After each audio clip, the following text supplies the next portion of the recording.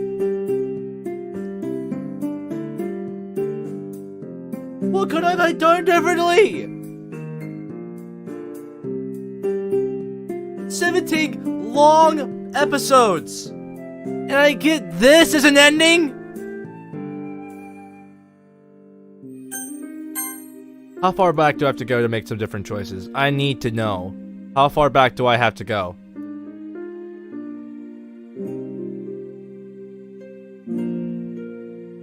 I'll go here.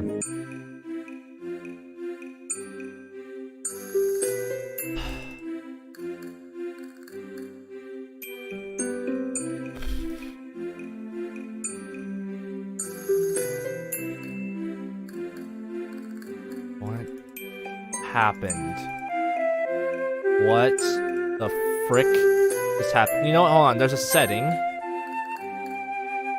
After choices are going to be different, so I'm going to skip this until I get to after choices. It will let me know when I have to make a choice. Oh, let's say hi anyway. Or you're right. Let's go the opposite and say you're right. I guess she does look busy right now, so that you didn't mention it. The only glass and look away again with Yuri. Maybe let's make her feel a little bit better and to talk to Natsuki, but I feel too anxious to do so. Alright, Yuri. It's a bit scary to do so sometimes. You'll be able to practice talking more at the club. Yeah.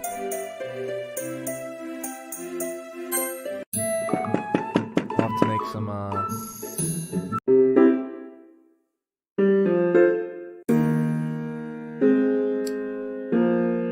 These were some long episodes.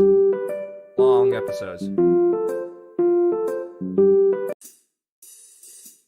But yeah, the night before Halloween. Oh, the couple days before Halloween. Halloween was scary. Halloween was terrifying.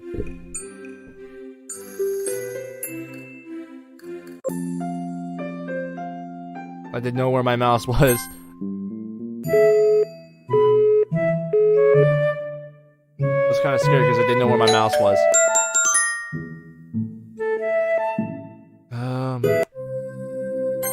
Oh yeah, Halloween.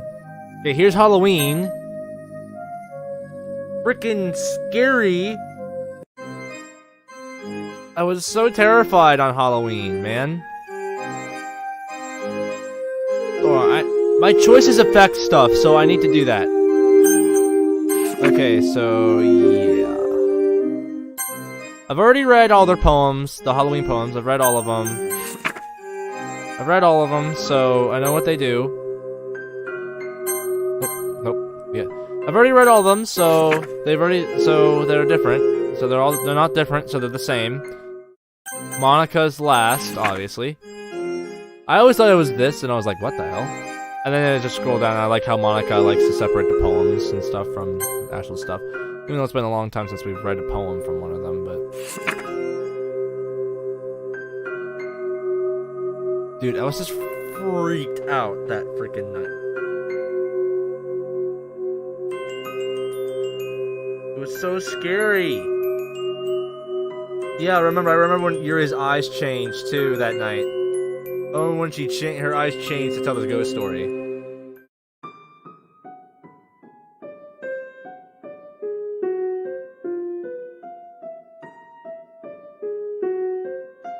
God dang it! I lost my mouse.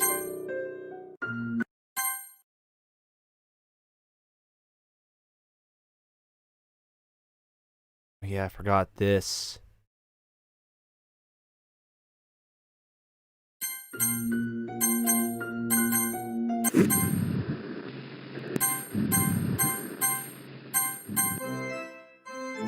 Well, they said it was a prank. Gonna ignore it. Man, that night was terrifying, though. So scary. I know I'm just sitting here trying to spectate through this, but, like... we kinda have to, you know, I need to see if I can do anything differently. Let's see if there's anything that needs to be done differently. Okay. Not order for Yuri this time. We're gonna let her order. I don't want her to impose and assume that Yuri can't do anything for herself. Let's be fair, it doesn't seem like she wants to help me help her. But I don't want to act like her dad or anything. Either way, Yuri seems to have picked up on the fact that I'm reluctant to step in.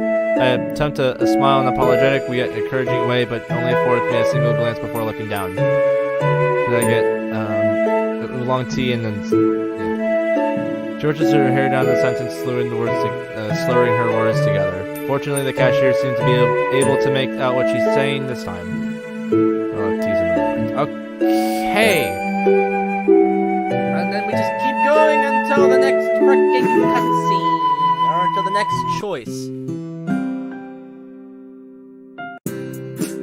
Oh, wait, are we gonna... Shoot. I'm scared now because I don't know if we're gonna be able to find out,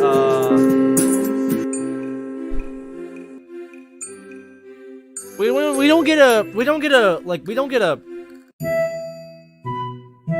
What? We don't get a, Oh. Wake her up. Psst. Hey, Yuri. Ah! Thank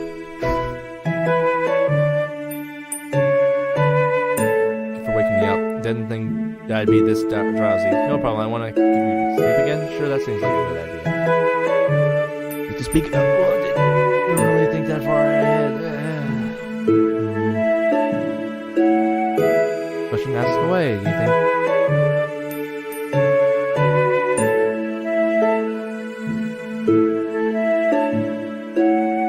Why? I just don't understand the ending to that, though. I don't understand the ending to that, to this. I'm so confused. I am so confusion. I am so confusing. This is gonna be the longest episode on Doki Doki Blue Skies, but it was kind of worth it, though.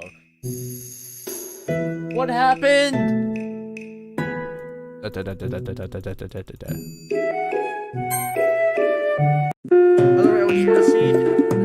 just want to see if it changes anything. Oh. Yet again, no, I'm taking Yuri's side. Because I know what happens and take Yuri's side. And... Normal music, stuff I haven't heard in a long time. Oh yeah, shopping for Yuri with Natsuki. First time we actually had a thing with Natsuki. Christmas! A doorbell rings, yes.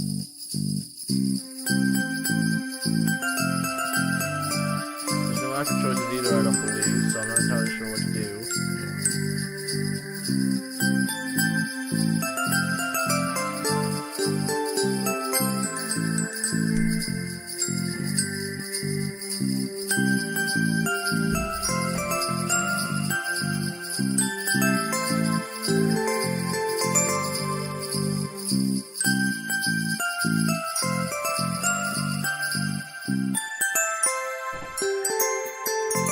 God, it's so settling to hear the Christmas music. It's so good. I like it. I love it. I love it.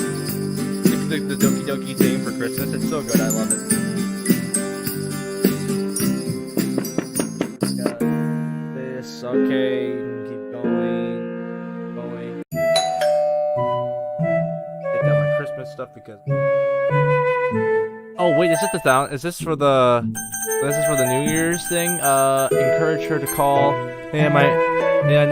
I know it might be a little daunting. Heck, I don't even think anyone enjoys talking over the phone to a stranger. But I know you can do this. Really? This looks stupid. You don't talk to people, it's hard for you, so maybe I shouldn't have suggested it. No, I think you're right. I can't do this. Of course you can. Step to the number on the phone. You got this. Hello? I'd like to book in the slot at the Skytree Tower for 2, please. She looks over at me, and I smile and nod in affirmation. The rest of the phone call carries on fairly and uneventfully, uneventfully, whatever it was. Aside from the poor odd stutter, it was pretty much flawless on Yuri's part. See, that wasn't so bad, was it? It's barely noticeable. Everything sorted?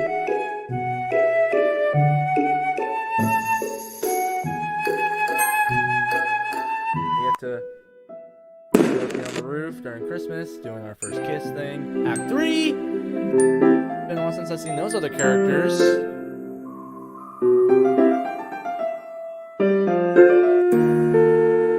For me right now, I think the choices are the things that kind of matter for me. So I'm kind of want to know if the choices are going to matter.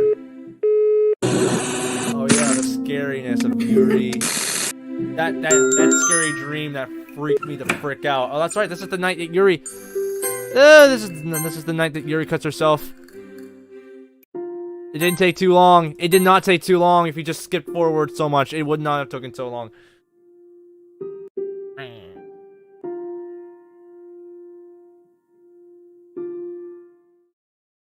Oh wait, I got. Wait, hold on. Oh, wait. If I'm going back, I need to. Okay, make sure that's censored, but also need to make sure.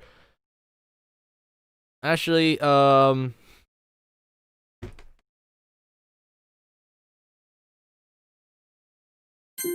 Oh, I'll know. I'll make sure. I'll remember to make sure.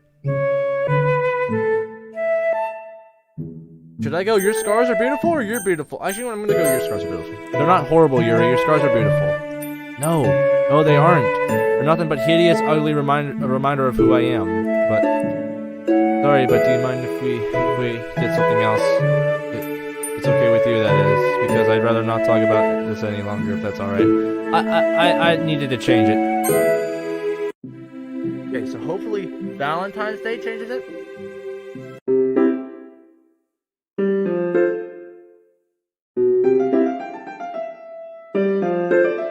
Hopefully Valentine's Day changes it.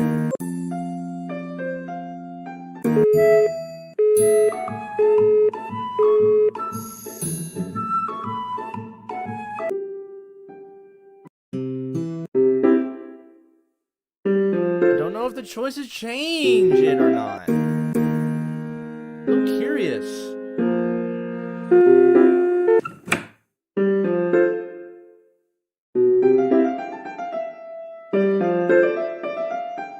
Should I stay with Yuri or ask Yuri to hang out with Nat?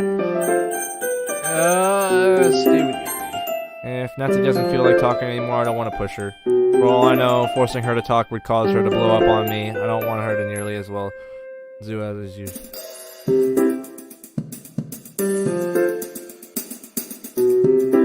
I need to know. I need to know. I need to know, guys. I really need to know. This is killing me. If there's actually a way to change what happens.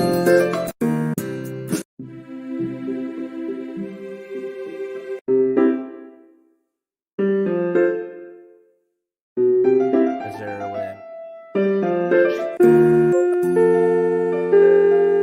FaceTime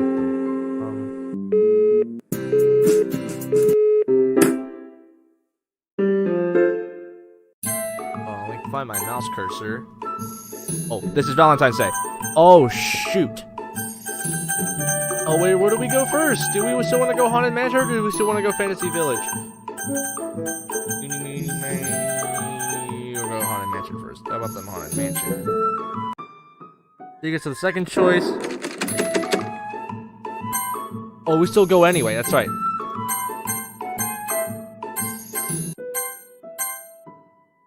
We're on the Ferris wheel. Alright.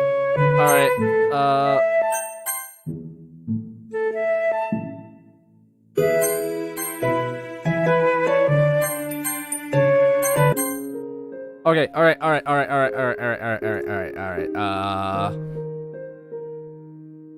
I think I'm gonna throw up. I think I might just throw out the bigger picture of myself for this one, because you guys aren't gonna see this.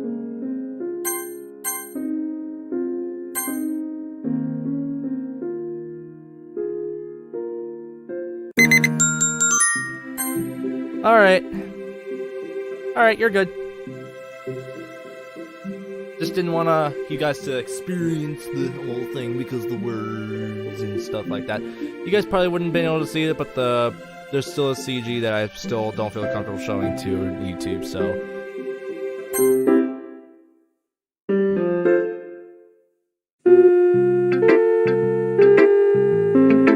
Oh wait, what part? Hold on a second. Hold on, I need to check something real quick.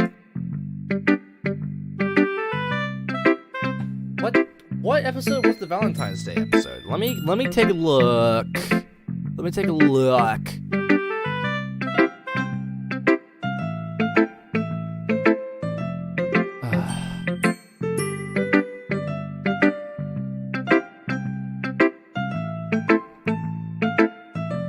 Okay, I need to look at something. 15. Literally. Okay, so it's not that long ago. Was not that long ago. So we're getting close to this moment. We're getting close to this moment.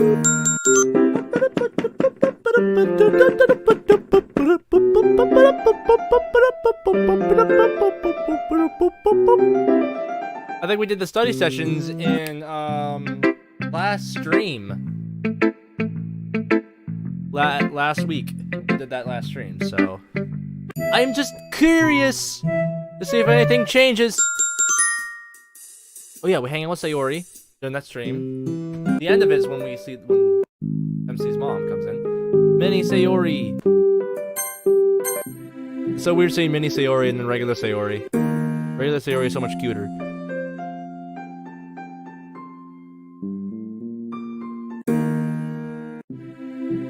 Okay, now we're approaching where we last left off.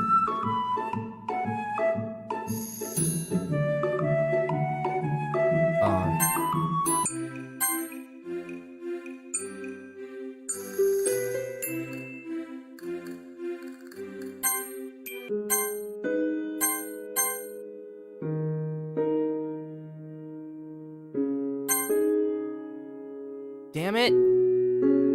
Nothing changed! God dang it!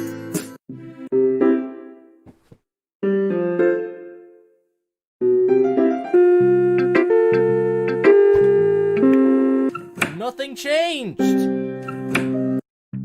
Nothing changed!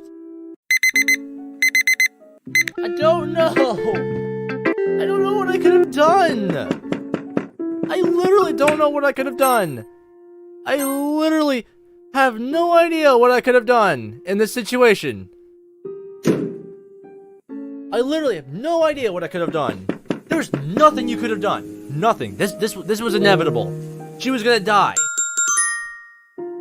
She was just gonna die, no matter what.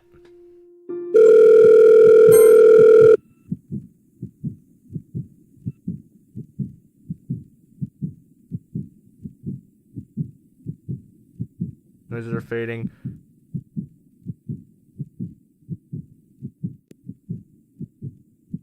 What is she saying?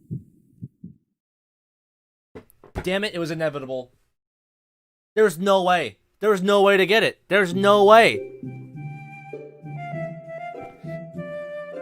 Oh my god, I hate it so much. Is this really how it was supposed to end? That Yuri was just gonna die?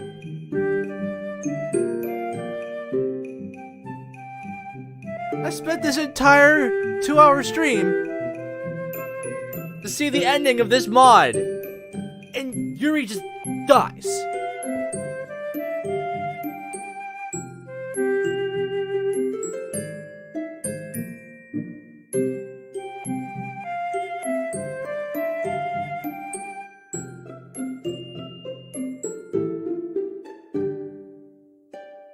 Well, I have to do some editing real quick. So,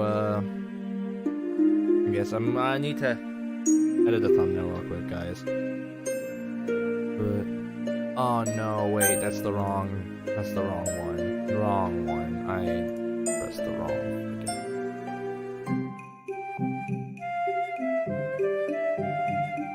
I hate it so much. I hate it so freaking much.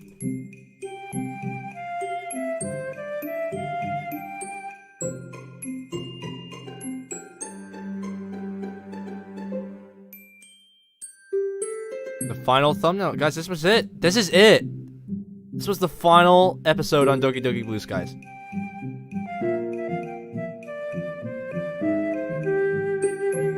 I don't know if I'll go back to it, to be honest with you. That's the thing. I don't know if I'll ever go back to it.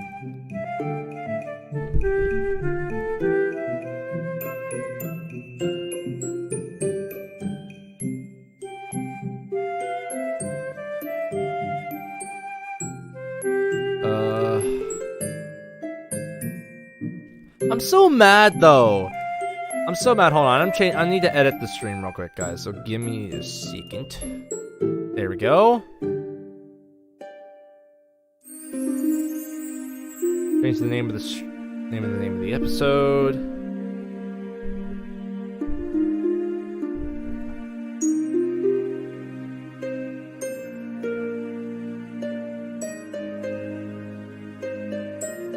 Much as I didn't really want to admit it.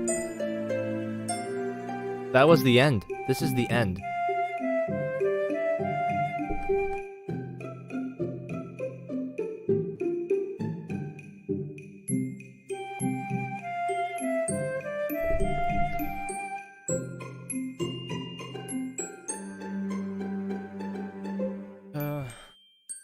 I hate it so much. I hate it so much.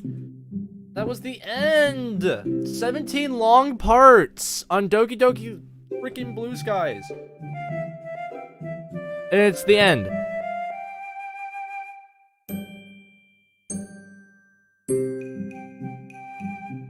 That's the end.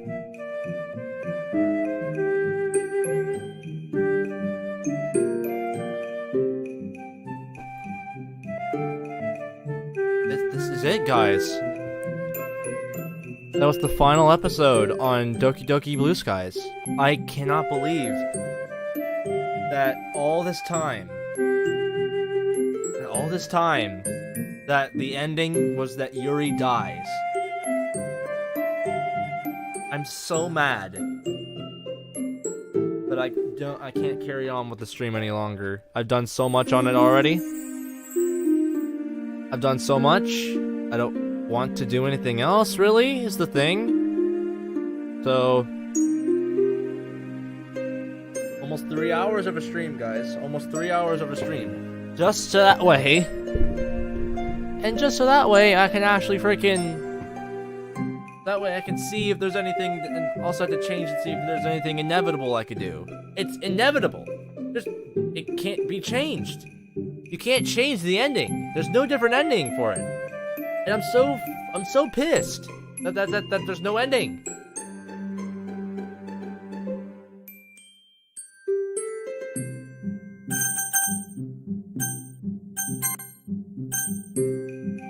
Ooh, actually, hold on. We know that players are disappointed by the exclusion of Monica, so here are the Monica scenes that unfortunately couldn't make it into the completed mod.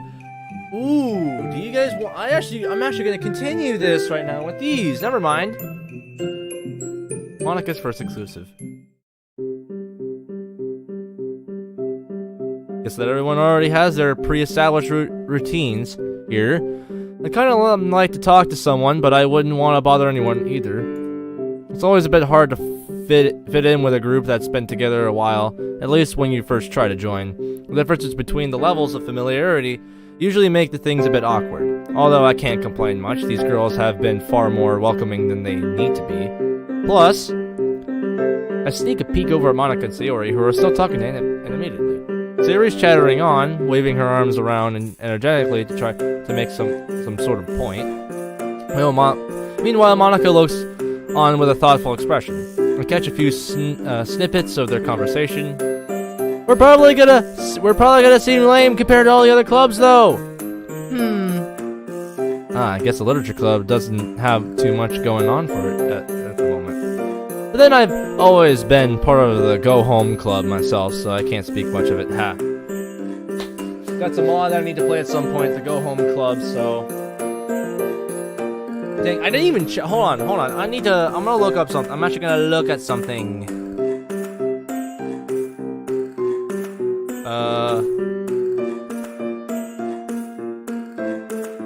I need to check something, because I haven't checked the DLC mods, for a while. Because I've been away for a few weeks, and also focused on this one mod. I've been focused on this one mod. Just this mod.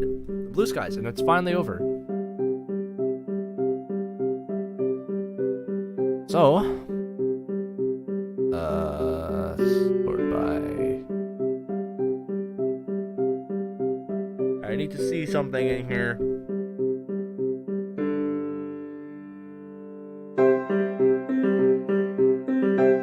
No new mods have been added in yet. It's August 8th. Keeper Reality was released on June 22nd, but I don't know if I want to play Keeper Reality. Maybe, I don't know. If you guys have suggestions for mods for me to play next, I can play them. I'm not really gonna play exit music. I might try to play exit music, but I've already to be honest with you guys, I was busy on YouTube and I was watching BG Mike play watching BG Mike play some mods, and I watched him play exit music. So I was like, okay, well, guess I'm gonna, guess on exit music I'm gonna end up not doing that. Just on exit music, I'm just not gonna play it because I've already seen it. It was a really sad mod. I agree with all of it. I was really disappointed in what Yuri did in that mod, but I'm not gonna be playing exit music because I've already seen what happened, and there's no point in trying to hide it. So. It's really a stroke of luck that the one club I managed to join had Monica presiding over it. To be fair, she's way out of my leagues, but it doesn't hurt to get to hang around the second year as idol. Actually, now that I think about it, I don't think anyone really knew that she was the president of the literature club, myself included.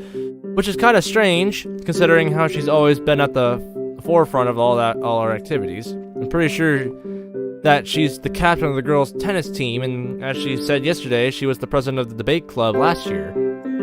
Jeez, I just realized president of a huge and active club as a first year. Only Monica could pull something like that off. But then she quit the debate club for this one. I guess she didn't publicize it on purpose to avoid anyone joining the club just to hang around her. Not a bad idea, even though this club barely makes the cut off of its number of members. Each one of these girls.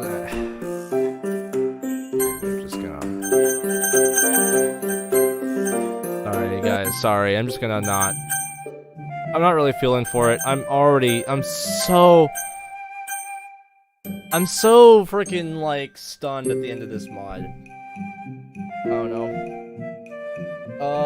I don't know if I'll ever go back to this mod to try the other routes of the girls. I might just try to look up YouTubers who've done the routes of the other girls. So I'll try it.